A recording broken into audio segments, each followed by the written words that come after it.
Hey guys, it's Sarah and I'm back today from the Boutique Hub to talk to you about one of the biggest issues we're seeing happening in small retail, and that is not being able to pay your bills.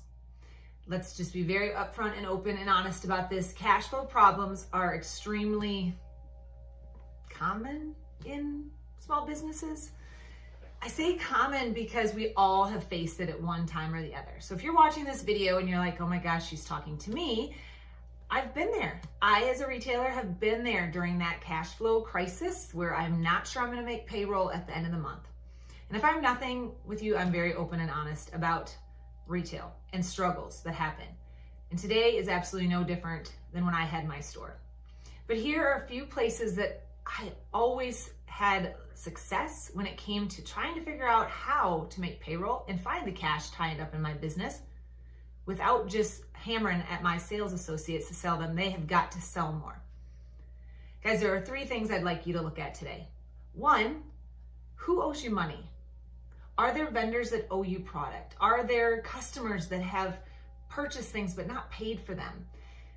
This is not all that common anymore with layaways and store charges, house accounts, but it does happen. And you very well might be one of the many boutique owners out here that have said to a friend or a family member or somebody that owes them money, say, yep, that's fine, we'll collect on that later. Not a big deal. Don't let those get away from you. If you are struggling making your payments, look to see who owes you money and make sure you've collected on those debts. Number two, your pricing. Often we find ourselves trying to be the most affordable boutique owner in the area, right? You want to compete with somebody. I don't even know who this person is, who this store is. Ultimately, they might not even exist. But we find ourselves getting in this pricing game where all of a sudden we devalue our product and we devalue our offering, but yet we are trying to offer such an amazing service that costs us money. Fancy gift bags, right? Staff on hand all the time, automations and a better website and text marketing campaigns and all of these kind of things that add up. And at the end of the day, we actually do run a legit business and pay taxes, right? So if we're gonna give exceptional service and quality and value to our customer, why are we nickel and diming ourselves on our price?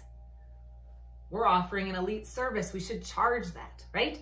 So if you're debating on $41.99 versus $45.99, look at the difference a few bucks can really make at the bottom line at the end of the year. At the end of the month, really. It can make a huge difference making payroll this month. So go back and look at your pricing strategy and see if you're leaving anything else on the table. Odds are you probably are. All right, third thing that I think is extremely important, and guys, this is general expenses, even including your overhead. Take a good hard look at the amount of money going out of your business for overhead expenses.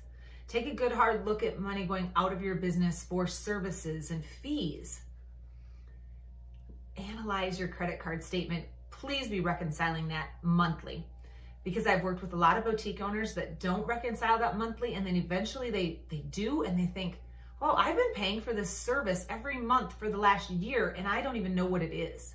Or I have a subscription to this, or I have extra apps added onto my e-commerce site that I don't even use anymore, but I guess I've been paying for them. Guys, the credit card bills, they're gonna add up. They are gonna come at you and they're gonna get their money. And then if they don't, they're gonna charge you an insane amount of interest. But yet we tend to pay them before we pay ourselves, right? And often we write these paychecks to our employees that we just hope we're able to cover. So if you're looking at struggling, knowing where your cash is and being able to pay your bills, please look at those three things. And let's not forget our fourth one. It's our inventory. This is a big one.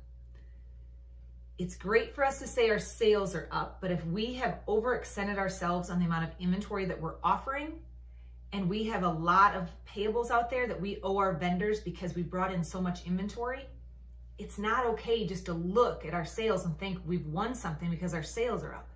If we have 3 times the amount of inventory on our sales floor on our website that we did a year ago at this time, and our sales are only up 5%, look at what that has cost us. Did we get a little excited at market? Have we overbought, right? Is there opportunity sitting on our floor that we need to turn that inventory quicker into cash to be able to pay our bills? Probably.